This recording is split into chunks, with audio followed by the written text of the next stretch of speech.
नाश्ता कर रहे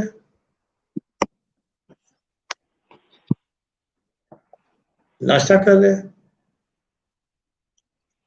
Going live, mate. Hold on, mate.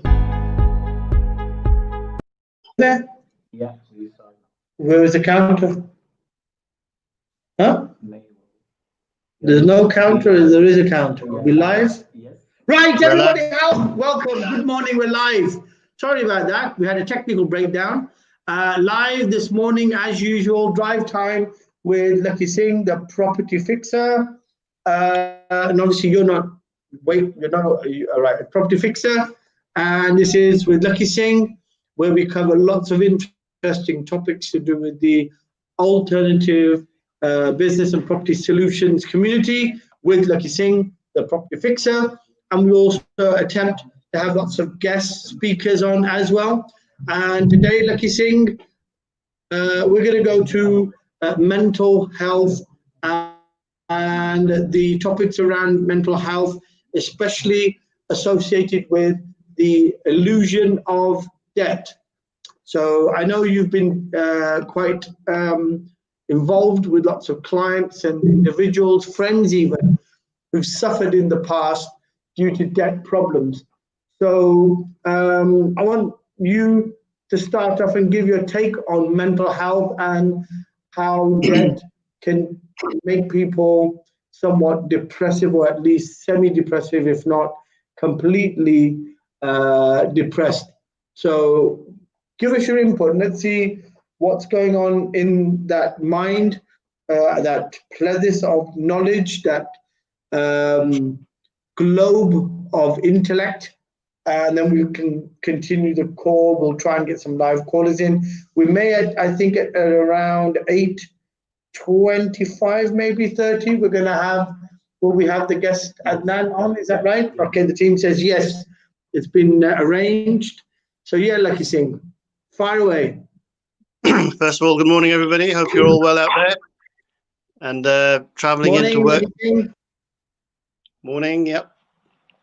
Okay, so the question for today is how does debt impact your psychology or your health? So when we meet clients, I've had clients who are, let's just say, very wealthy, and they've had a blip of maybe a few hundred million of losses in their company, and they don't flinch an inch, and they just look relaxed as they did the year or the week before.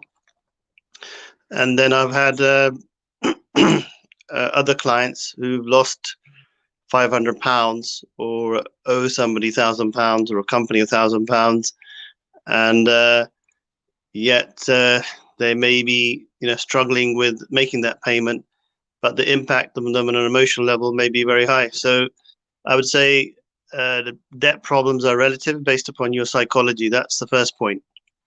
So it's not the matter of the amount of the money, it's more dependent on your level of dealings. So but for somebody who's, let's just say, a typical 9-to-5er, who's not used to who's not a business person, who's trying to get into business, the shock of moving into being in a position where you've made a loss, or there's a debt problem, or there's a bill outstanding and you can't pay it, those issues can be very difficult for somebody who's not used to dealing with financial ups and downs or upheavals of being in business. So that's the first point I like to make. So if a typical client comes to us who has actually, let's say, got some sort of debt problem, a repossession issue, negative equity problem, or they've made some arrears on their property, they've got some arrears, and they're now concerned about what's going to happen to their property because they've had a letter from the bank saying we're looking to take this to court. So some of these things can impact people in such a way that they get anxiety or can go into depression. And the question is, how do we deal with that particular psychology around debt and a psychological impact?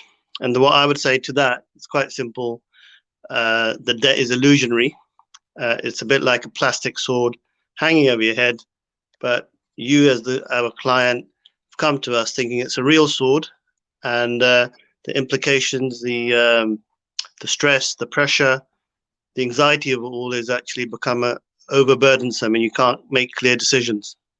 So that's how I'd like to start Okay, off. that's an interesting thought, Lucky.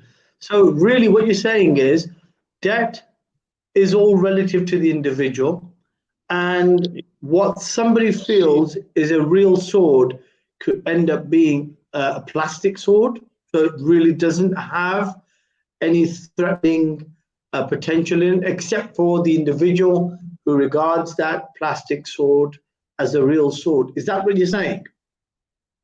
That's exactly what I'm saying. I'm saying that is illusionary. It's a man-made thing that we use for around monetary exchange, to use for commercialism, to buy and sell goods, services. But it's become something very real in people's heads, and they sometimes see it as a be-all and end-all in terms of how they think around their day-to-day livelihood, and they don't put their health and their psychology around debt first. They put maybe money and the burden of money up as a higher level of importance to them in their psychology, and I think that itself is the problem. That's interesting. Yeah, that's interesting. Talking of heads, I think we've got Adnan available. So we've got a bold head that we've got now available to join the call. Adnan, morning. Good morning, DJ. Good morning, Lakhi. Morning, how are you doing? Morning. How are you doing? Just to recap, did you get to understand the topic? Yeah, I've been listening in. So what's your experiences, being that you're quite sort of a shrewd businessman? What is your intake on the illusion, as Lucky called it, the illusion of debt, and the fact that debt is really relative to the way the individual perceives of it? It's not a real thing. But isn't money real? Don't you go to a machine and take money out and spend it? And if you don't have money, then you don't have things. What's your take on it? Is it an illusion? I think Lucky's looking at it from a different point of view. But let's say, for example, if I was looking at it from personal experience, when I was actually at university, I mounted up a lot of debt before I left uni. I think it was about circa £30,000 worth of debt. So before I even got a job, what were you doing with that money at uni, Adnan? For educational purposes. Pardon? Educational purposes. Personal expenses or educational purposes? I thought you said personal expenses. Not personal. Okay, so you're actually talking about student debt loan. Is that what you're talking about? Yes, I mean, I'm talking about from personal experience, whereby someone leaves university with a lot of debt on their heads. So before they even start off in real life, they're actually in debt from day one. So yes, it can be imaginary. It depends on how you deal with your debt. I mean, there are separate little programs out there. I think we actually discussed it, me and Lucky ourselves, regarding IVA, for example, that can wipe up your debt as well. I mean, I've been on one beforehand, many years ago. For 6 years, obviously, I couldn't spend nothing. Great. Or use the credit card. So they are sort of. That must be really. I mean, okay. So, what was the feeling during that time? Was it very suffocative? Could you go out and even spend a bit of money on your own personal desires and stuff like that? Was it because you're into mobility machines and things like that? No. I mean, you got to just learn to live within your means, and I think that's sort of for 6 years you get to learn that thing that don't overspend, learn to live within your means, and you'll get over it. Okay, that brings another important topic. I'm not going to cut you there because I know there's something interesting that will come out of your thoughts. So what you're saying is, so you were forced when you were in an IVA, you were forced to live within your means. So isn't that a basic thing that everybody leaving uni or college or school going into practical life should understand? Adnan, answer the question first, and I'm going to go over to Lakhi. We'll see if we get any interesting feeds from the listeners. So, is it not something that should have been taught to you at uni or college, preparing you for bigger life? Not really. I think the only guidance you get is from your parents. They're the ones that will tell you about expenses out there. But from where from university, they don't teach nothing. So you've got expenses from your lodgings, you've got expenses for outgoings, food, clothing, educational stuff, and they all mount up. So if you're not working, so you're saying at uni and college, you weren't really looking at. So you got a part, but you weren't really looking at the income of your incomes and your expenses. Is that right? That's correct, yeah. Because you're still young and you're still fresh. You still want to try to enjoy life. Okay, we've got Sajal Patel giving a shout out. Morning, Sajal, from everyone here to you. And I think there's a question outstanding from last time, which actually goes to you, Adnan. And that is, so how is it you're doing your business, property business in an alternative way? What is alternative? We didn't get to complete that question, and I did promise we would complete it in the next drive time. So the question stays with you. What is it you're doing? What's alternative in the way you're doing your business in property? Well, we're looking at the big question, which is the why. Why would someone want to leave or move to a different area?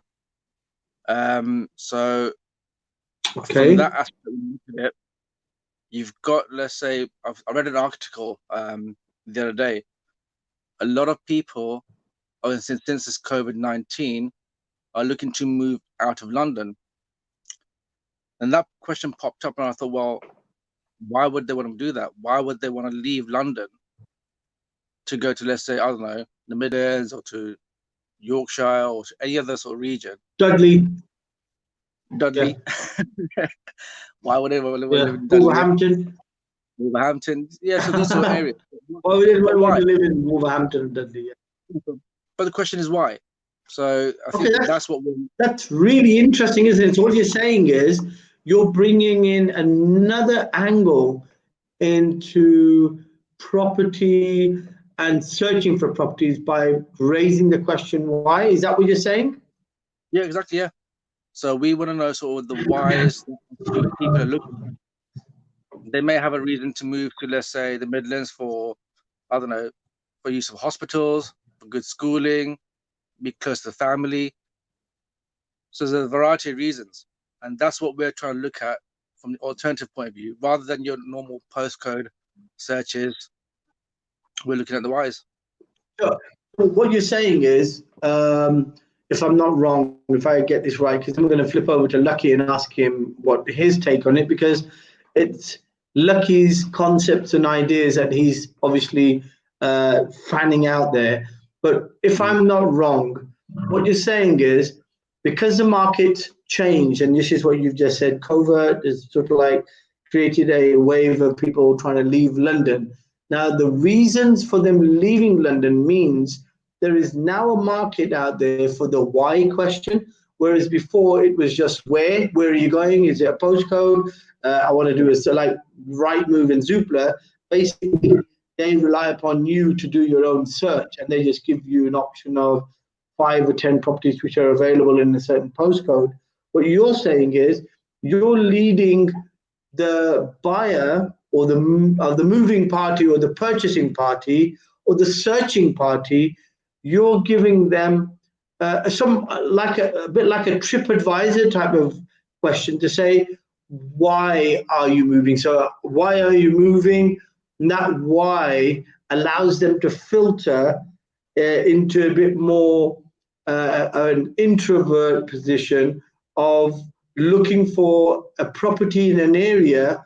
And it doesn't have to be postcode led. It could be any area that satisfies their need. So their need is the why. I want to be near a hospital that's got X specialism there. Therefore, I need to go to, for example, you gave the example of being Birmingham. So Birmingham's got a specialization in hospital.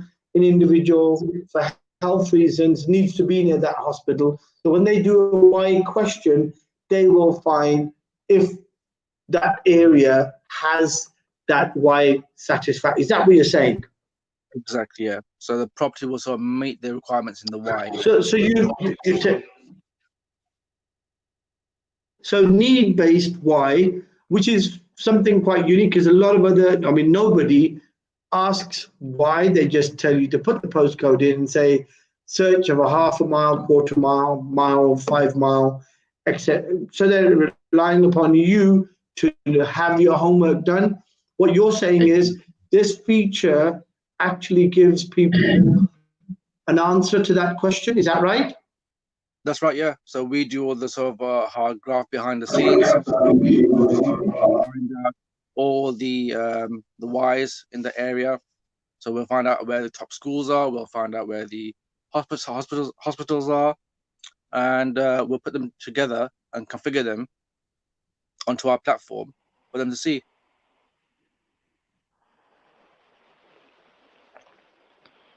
Okay, so Lakhi Singh, what's your take on this new way of doing? I mean, this is your concept. Does it come from something that you realized was a big? I know you spoke about one of your earlier interviews that the next few years is going to be uncertain, and you were saying you thought it would be more of an investor-led market in property, less of personal sales. Is that right? Is that why this question has been incorporated, so that it helps investors look for the properties in their feed?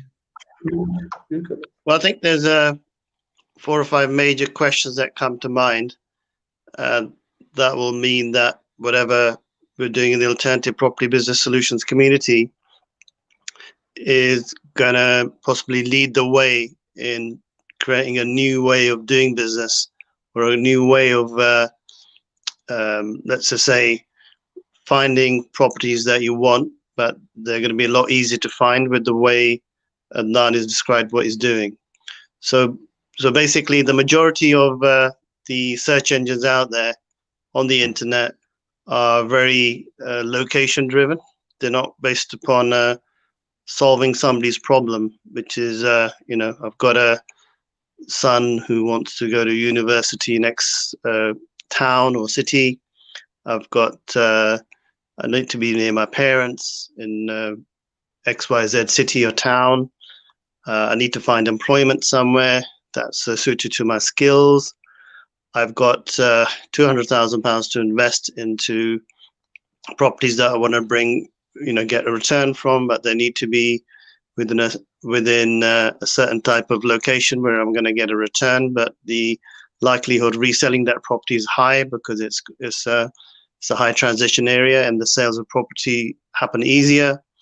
So if the structure that you've just described can be given to investors or people with the, wider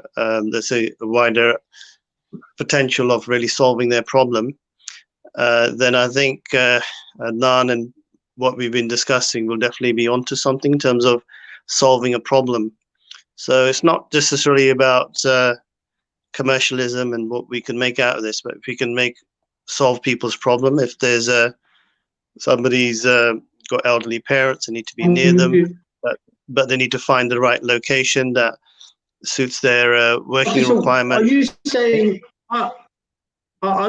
it is some similar to like a TripAdvisor type of thing, where you've got is it done on a rating base? Is it have you got a rating, or is it just giving additional information in a Y field somewhere on the property search bar. How are you constructing this? How is it being done? So basically, the main construct of that, it will be a bit like TripAdvisor, but you can see a different range of requirements. So the postcode will be less important, but more important will be understanding the whys, which maybe, the need. So for example, the need. The need. So if somebody needs to be, they're elderly, they need to be, they can't be remote, living in a village somewhere which is in the sticks, and they need to go and pick up some bread, but yet they can't drive. That in itself means that they're limited in terms of maybe location. So they may want to put, Okay, I've got an interesting question. Just 1 minute. Okay, I don't want to interrupt you in your flow. We've got a question that came through from Ms. Sajal Patel again. This is referring back to Adnan and your student days. So the general gist of what she says is that, look, she didn't have family to give her mentoring or to guide her, but what she did have was she was kept at home during her student days, and she actually went out and found a job. So this goes back to mental positioning as well. I would assume that some people place themselves in a position of non-dependency. So they're saying, I'm not going to depend on handouts or loans or grants, and my situation doesn't allow me to do that. And maybe I think the question is that those students who are being forced out of house because they've got a particular university that suits their preferred choice of future profession, and they've been forced out, they're going to have to go down the route of student loans and looking for parents to maybe, like he said, buy a flat in that area so that they can be accommodated, and when they leave, it stays as an investment property for the parents or ongoing students. Maybe that is the issue. But so what was your chosen path then, Adnan, that forced you out, that you had to go out of home, unlike Mrs. Sajal Patel, who stayed at home? And by the way, we've got a shout out from Mohsin Ravjani. Big shout out from Mohsin. Mohsin, good morning. He's just given us a wonderful wake up morning. Hello, shout out back to you, Mohsin, as well. Thank you so much. So what was your reason for moving out of your house? Was it you were kicked out?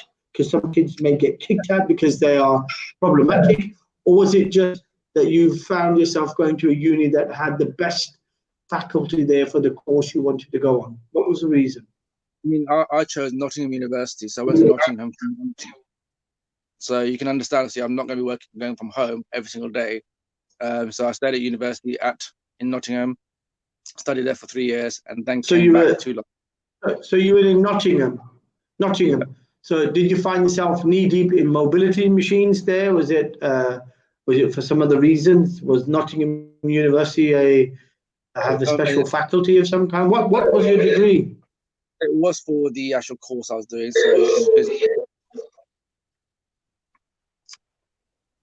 So yeah, that was a top. What was it? Business finance. Business finance, right? That was ironical. Yeah. Is that irony? Business finance, right? Okay. So, and that was a course you wanted to go in. So that, and you didn't find the option of staying at home, an option like Sajal had to stay at home, or she didn't have the family having to give her any ideas about how to manage herself. But she's saying 2 jobs. I mean, how many jobs did you take on when you were at Nottingham? Just the one. And I worked just the one job. Yeah. So, where did you work? Worked at security. Security. Okay. So you were security guard part-time. And did that give you enough money? Was it enough to support your lifestyle and your desires? What it was at the time, yes, it was. It was Every sufficient enough. time you laugh about it, there seems something sinister behind your lifestyle. So I'm not sure. Yeah, we just keep that under wraps. Under wraps, okay. Yeah, but did you get to manage your lifestyle? You know, when you're making moves when you were at uni? Yeah, I mean, look, I mean, it was an experience that some students want to have experience over this education. It's like right now, my nephew right now has done his A-levels. He's now moving to Warwick University from London. And my brother-in-law is going to buy, I think, a HMO in Warwick, for example. So it makes it easier for my nephew to live in a place and manage it with his friends. So I didn't have that sort of support, let's put it that way. Support. So it depends. Yeah, so it depends. Okay, so there is an element. So there is an element of financial support that changes how people have to manage their lifestyle. So I mean that makes sense. So we go back to Lakhi, because I know Lakhi has experience. I think when we were covering Lakhi Singh's Wikipedia life story, he had financial constraints. And Lakhi, is that right? Remember you spoke about going to Florence and making moves in the restauranting world, cooking for fellow students. Is that right, Lakhi? Was that the same experience, was it? How were you at uni then? Did you have a burden of uni loans and stuff like that, or did you do it? No, luckily both unis were not too far away from home, so I was able to travel in. So the cost of there weren't any major debts that piled up, and I think I was quite lucky at the time. I think the government was actually paying for all your whole university studies, so just travel costs, that was the main cost. But I did have a part-time job. Ah, right, you were there in the golden time. You didn't have to have a student loan. So like what you're saying is you were there during a golden time when student loans weren't a concept. Is that right? That was right? I was one of the lucky ones, yeah. Boom, boom. Yeah. After the First World War and just before the Second World War. Yeah? That's about right, actually, yeah. Just same. Right, okay. We've got an interesting question. When we're talking about, the topic we started off was with, obviously, is debt, the illusion of debt, depression in some respects, or the psychology behind money and obviously debt in money. Mohsin Rabjani, sorry, apologies, Mohsin, just ask a very important question. And I know this gentleman is on our group and he's doing excellent, wonderful work in social housing. Now, I'm not sure how many people on our group or people listening to this are being affected by debt to the extent, I remember reading an article from the US where people are actually now being forced to leave their homes and go into tent villages. And this has been happening for more than 7 years. Surprisingly, a lot of people don't know that tent villages were set up outside Seattle and Chicago, where people have lost their jobs, normal, hardworking, very, very independent people who are, paying their taxes, all of a sudden have lost their jobs, they've lost their income, there's no social support system, they didn't have any insurance to rely on, and they've been forced to live outside of the city in allocated villages called tent villages.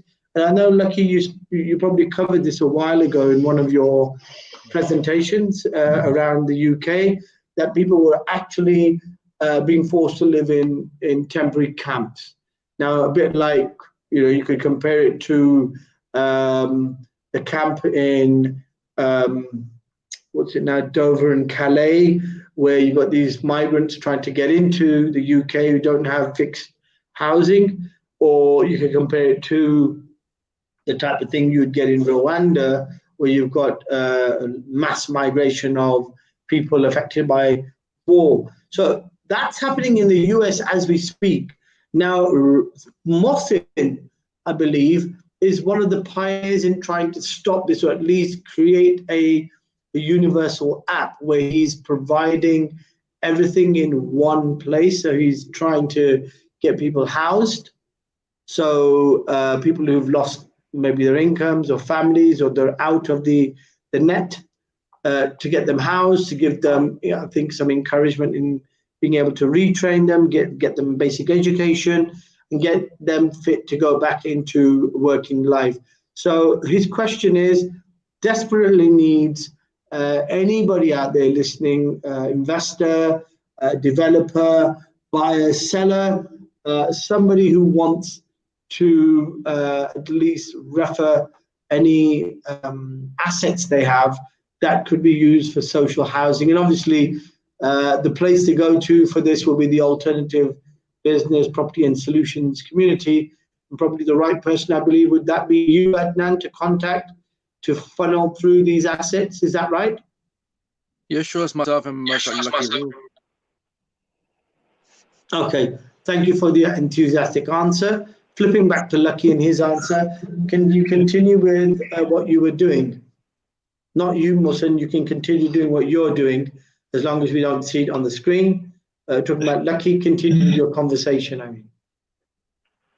Okay, so what's the question you're asking? Can we go back to So you were answering the question about Florence and what happened there and what the experience was, that you were in the golden time after World War, just before the First World War, when education was free. Yeah. So I was stuck in Italy with the minimal knowledge of the language at the time. I'm pretty fluent in Italian now. So this is in 1992. Sorry? You knee deep in water. You were, I heard that in Florence you were knee deep in water in the local international school. Is that right? I'm not sure what that's supposed to mean. Maybe too early in the morning for me to pick up on that comment. Yes. But let's just say that I was stuck in a situation where I'd taken all my savings and used them up in the first 2-3 months of living in Italy, mostly on expenses. So I could get a job as a waiter or as a possibly doing jobs which, let's just say, probably would be also difficult to get. So one of my popular sayings is adversity is the mother of all invention. And at that time, I was thinking, okay, well, I need to be able to pay the rent this month to be able to stay in the country, or I can either take the money I've got and go back to England, otherwise I'll be short. So what happened is... You mean short in height? In height, or you mean short as in... Short in funds. Oh, okay. So what I thought I'd do is I believe you're... I cooked for about... 6'4", are you lucky at the moment? You're 6'4"?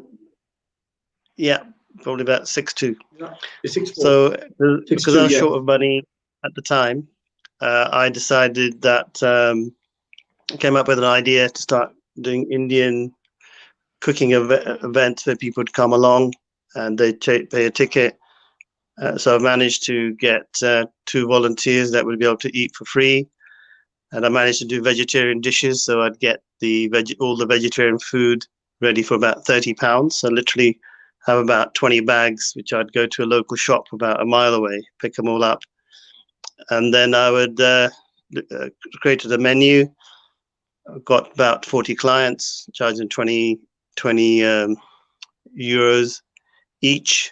And my profit after 30 minus the total amount of revenue gain used to be about £500-600 or euros at the time, in terms of enough money to pay for my rent and food for the next few weeks. So that kept me going for a few extra months in Italy.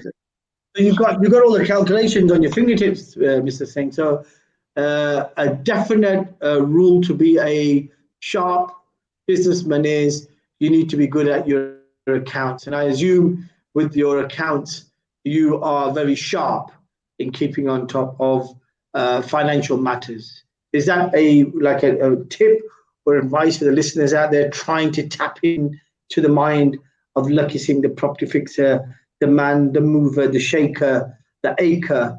Is that right? Yeah, I'd say it's always a good idea to have lower costs and higher profits, higher income. So if the cost of something is 10 pence and you can sell it for £1, that means you're always in profit. So I think it's a very simple equation. It's only when your costs start going to £1 and you're selling for £1, then you need to start worrying because there may be other costs you haven't considered, especially if you're doing a very high volume of business. Every penny will count. Okay, so let's pause there. Coming back to Adnan, are you still doing what you were doing, or you're now back with us? I am back. Okay, great. Question for you from Miss Sajal Patel again, who seems to be quite clued in, seems to be somebody who's also making moves in property. And her question or her point raised is that moving out of London has now somewhat become a trend. And I think it was a trend just before the last recession, where people were finding London properties becoming so inflated in their prices that the only way they could make money, or actually at least afford to buy something and wait for the values to go up outside of London, was to purchase out of London and the Greater London region an asset, wait for the prices to increase and then sell to take the liquidity and try and buy back in London. That was a trend I think was happening. But Sajal makes a more interesting point, that the announcement or the beginning of the HS2, and for people who don't know, I think Adnan can give us a brief. What is the HS2? It's not a mobility machine, I hope. It's not, no. The HS2 link is actually a train line. It's a really, it's one of the fastest train lines. Sorry? You just cut off there, Salim. You need to repeat that. Yeah. So I said, Adnan, so what is the HS2? Can you tell everybody who's listening in why is there a trend of people wanting to move out of London along the HS2? Is this HS2 a mobility machine of some kind, or what is it? No. So the HS2 link is going to be the fastest train in the UK. So from the Midlands, this is what I found out, I think a couple of years ago, 2018, when they introduced the concept. It'll take approximately 40 minutes from Birmingham to London. So when you think about our current situation now in London, whereby if you're living out in, let's say, zone 4, and it takes you, let's say, an hour by tube to get to your work, it'll make sense to live outside, and you still make the same sort of journey time. So you obviously your cost of living is much lower. So what you're saying is now it's just about the same time it'll take you to drive across town to work as you being on the HS2 to be able to get on this fast train to get into London. But obviously there's going to be a cost element. So what they're looking at is possibly the living cost outside of London equated across the cost of commuting into London. Still works out better for somebody trying to buy residential properties outside. It's probably more geared around younger buyers. Is that right, Adnan? Yeah, I think first-time buyers are the kind of the young professionals, because if they can't afford to buy a property in London because of the prices, and then they can work outside. I think even Milton Keynes, Luton, these sort of areas are still more affordable for the first-time buyers. Okay, cool. Right, so you're saying, but still the point is HS2 offers that position for lots of people wanting to buy residence. What about for investors? Is it not a good opportunity for investors trying to take on investment properties along that route, so that the commuting community they've got who can't still afford to purchase, or have got a job in London but they live out somewhere in Wolverhampton or Dudley or the West Midlands, that could take benefit of working in London but coming back home every evening. Is that another option that people are looking at? 100%. I think when the Pardon? HS2 was introduced towards the Midlands area, a lot of investors from London were investing in Solihull in Birmingham. Yeah, yeah.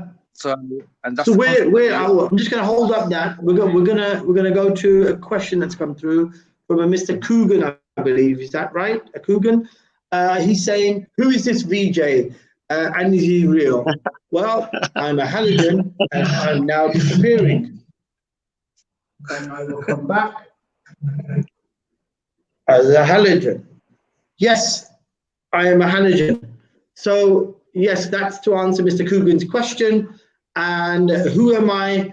I'm one of the most important figures on this live stream, because without me, nobody gets asked a question. So we go back to Adnan and ask you, what is the route of the HS2? Do you know what the route is? Where does it go from, and where is it coming from? I mean, I know. I mean, they've got see the links in Manchester as well. I think they're setting up in Leeds. I'm pretty sure it's going up to Scotland. Manchester and Leeds. Yeah, Manchester and Okay. Leeds. So is it a bifurcation? Is it? So have you seen the HS2? Do you know the route of the HS2? But Lakhi Singh, do you know the HS2 route? I think it's an important question. I don't actually, to be very honest. I've become a big shout out to all the listeners. Anybody who's got information on the HS2 probably want to make our team a bit more wiser as to the route, because it would be important to know, especially for people looking to invest along that route, if not to buy residential properties. So we're not sure what the route is, and I think Adnan seems to think it's also in Leeds and Manchester. We're about 300 miles between them. Definitely from Paddington to Birmingham. I think the rest of the routes, they're not 100% confirmed. I think it's more of a chance that the one to Birmingham is going ahead, but the others, I'm not sure whether they're actually finalised them or not, from what I remember in the news in the last couple of years. Is that right, Adnan? Yeah, I think everything. Is that the same that you know? Yeah. Things have been delayed, Salim. So I don't know when it's going to reopen. Okay, so you don't really know when it's going to open, but generally you know that there is something going on called the HS2, and as Lakhi says, it's definitely going up to the West Midlands, but beyond that, he's not sure. Anybody who's listening who knows more about the HS2 would probably be able to refer to a map or something. It would be great for a lot of the listeners to know, get information on where important cities or areas may be for investment purposes. I'm sure there's lots of people out there looking at investing along that route, because it would be a good source of income, and even for those people who want to live outside of London, I don't know. Okay, so we're coming back to the topic, and that is depression. And what I want to ask you both is, and I'll ask you independently but together, is when you were going through that period of having to work to get some money in, Lakhi, or tap dance to get people to buy your food, did you have anxiety? Was there anxiety? Because remember, there's a difference between being anxious and being depressed. So I'm sure we may have somebody who's more of an expert on mental illnesses or on the matters of depression, but being anxious, isn't that a normal thing for everybody? Adnan, were you not anxious when you left Nottingham with all that debt? And what was the totality of the debt on your head when you left Nottingham? I think it was £2,000. £2,000. £32,000. £2,000. £32,000. Okay, right, £32,000, right. So obviously, back in the 70s, that was a lot of money. It was probably equal to about 100,000. Is that right? Today's money, yeah, it would be, wouldn't it? Pardon? Yeah, that would be quite a lot of money. Yeah. I mean, it's a lot of money to have on your head as a student.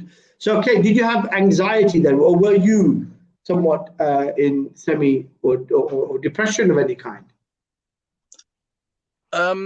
No, I think the age played a factor because I was still a bit naive and rough in the gills. Didn't really understand what all his Yeah. debts were all about What? and why we pay him back. And then obviously when I came back home, I didn't have the responsibility of paying rent or bills, so it kind of cushioned that aspect. But I suppose if you were living on your own and then you had all this debt on your head, plus your living costs, that could drive you into anxiety and depression. Correct. That's true. That is Right. something that could. So you had so that okay. So now that's interesting because this is somewhat half of the solution, isn't it? Because if you look at it, is it really debt that is the cause of depression or anxiety, or is it the lack of human contact? Lakhi Singh, that question's come out. Adnan says he came back with about £32,000 worth of debt, but because he didn't have any pressures, he was living at home and he had family support. He didn't really feel the pressure or the anxiety of the debt. What does that tell you? What does that tell you about debt? And what do you get from that? Is debt really? I think there's two fundamental points that have come out.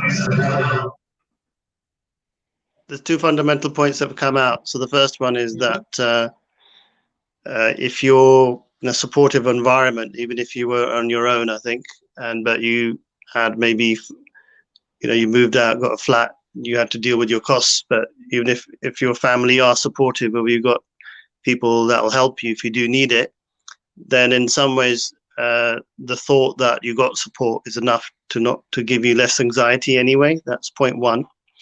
Point two is that I think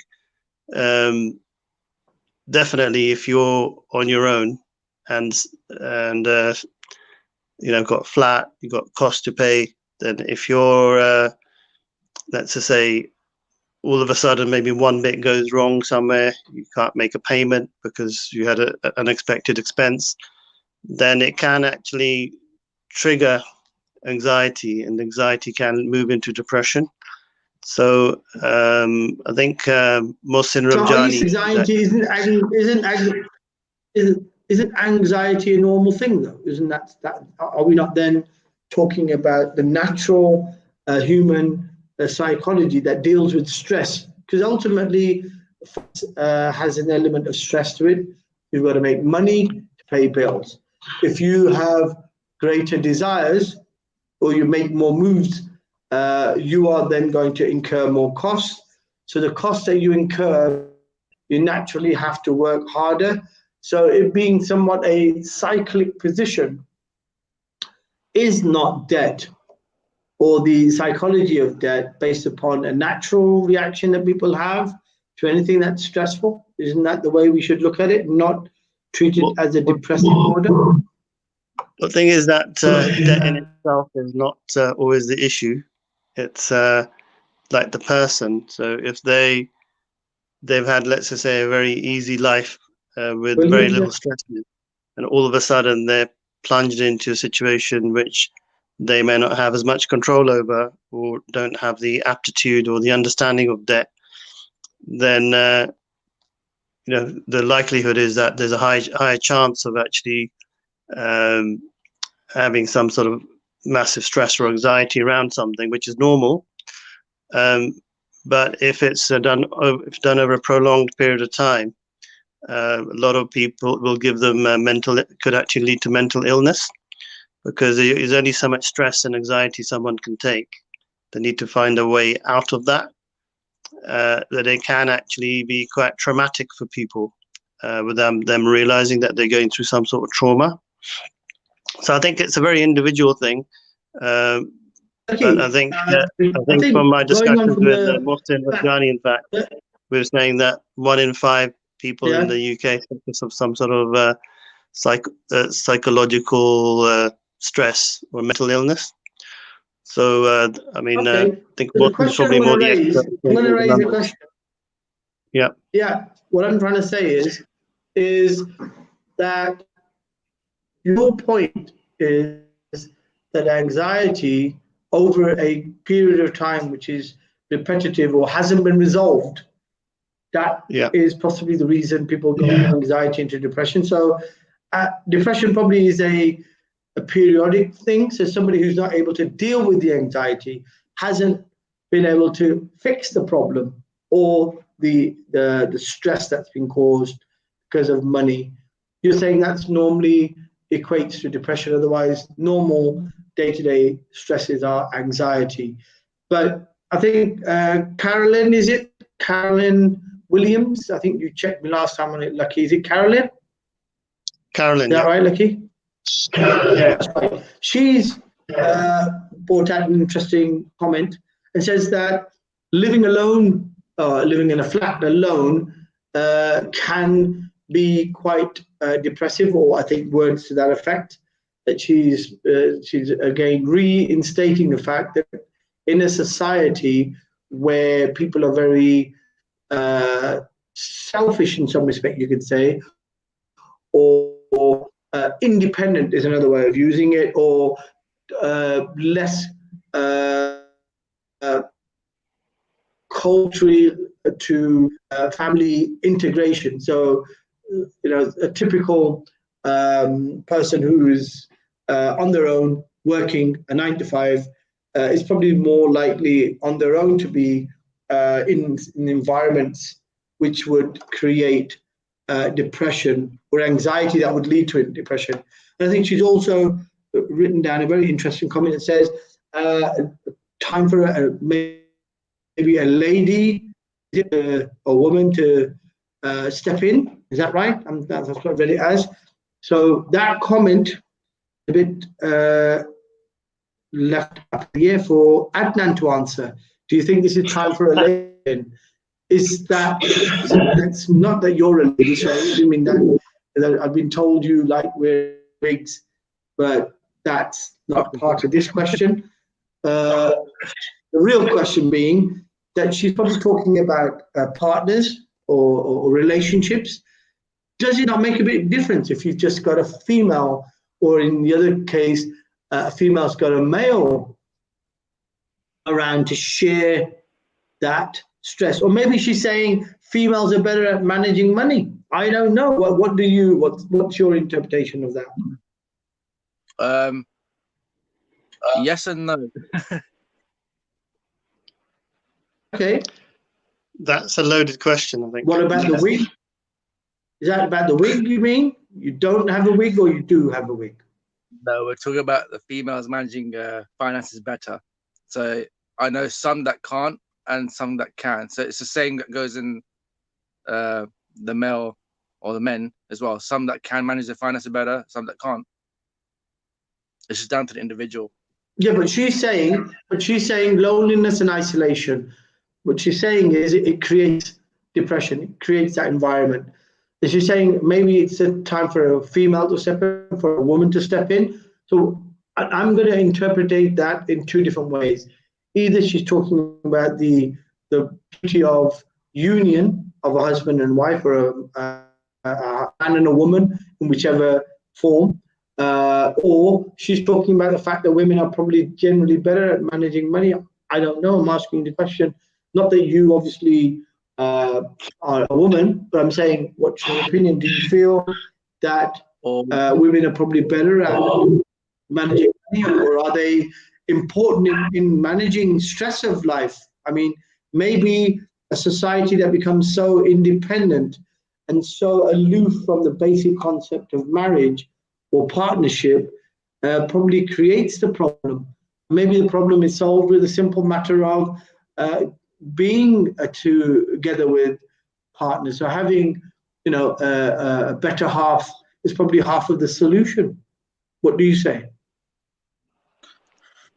Yeah, I mean, I agree to that notion.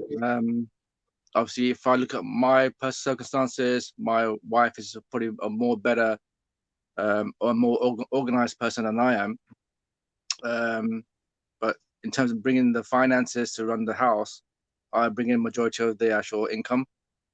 So it's like, yeah, I get where she's coming from, and it does make sense that if you are with somebody that obviously you don't get a depression then, because you're sharing that burden with somebody.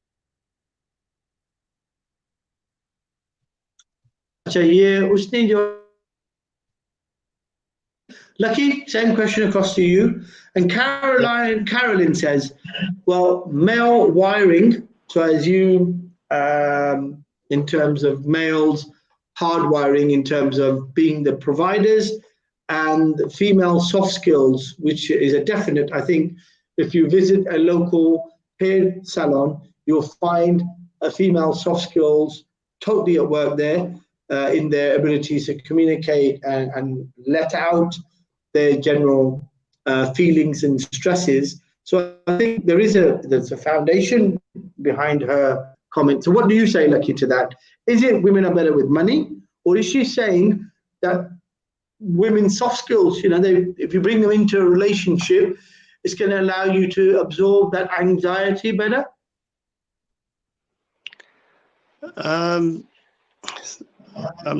Okay, I mean it's quite. I would say it's quite simple. Yeah, I think women do have soft skills. Men tend to be hunter-gatherers. So by default, two people living together is going to make life a lot easier, because you're going to get different skills to be able to bring in income and also handle the stresses of day-to-day life. So I would agree with Adnan. So I'm not quite sure where this question is leading, because whether it's men or women. The question came from, I tell you where it comes from. No, I think where it comes from is, Carolyn says, isolation, living alone. These are very common factors for people who maybe, as you said, have anxiety, but because they don't address it, it prolongs, it becomes depression. So she's saying, and the comment was an open question, comment, but I think it has resonance in saying that maybe these marital partnerships have a value in a society that's become very isolated, very selfish or independent, as they say.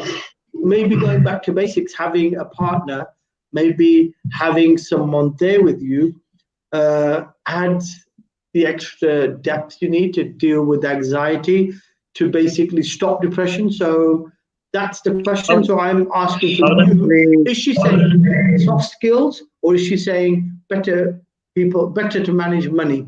Or is it a combination of both things that make females and males together going through anxiety a better position to deal with the stresses of anxiety? I think I'd keep it simpler than that. First of all, I think having strong family support, or a very connected family. So you've got your uncles, your aunties, your mum, dad, grandfather, grandmother, children, all living locally, having people there to support you. I think that's where it starts from. I think taking it to the next level down, yeah, obviously, if you're with somebody and there's two of you or a family, then you're more likely to be more resilient, because you've got better communication, better support. You got you've got people caring for you. So problem shared is a problem halved, is the old saying. So that's the second level down. And then I think living on your own, it doesn't necessarily mean that you're going to be completely stuck, but the likelihood of you having anxiety or depression, or not being able to deal with all your challenges, is going to be higher. But it may not necessarily be the case if your family support is there around you, and you do have a strong network of friends or family within your vicinity, so you're not just stuck at home on your own. So we're running out of time, so I'm going to cut you there. We're going to leave this question. Yeah.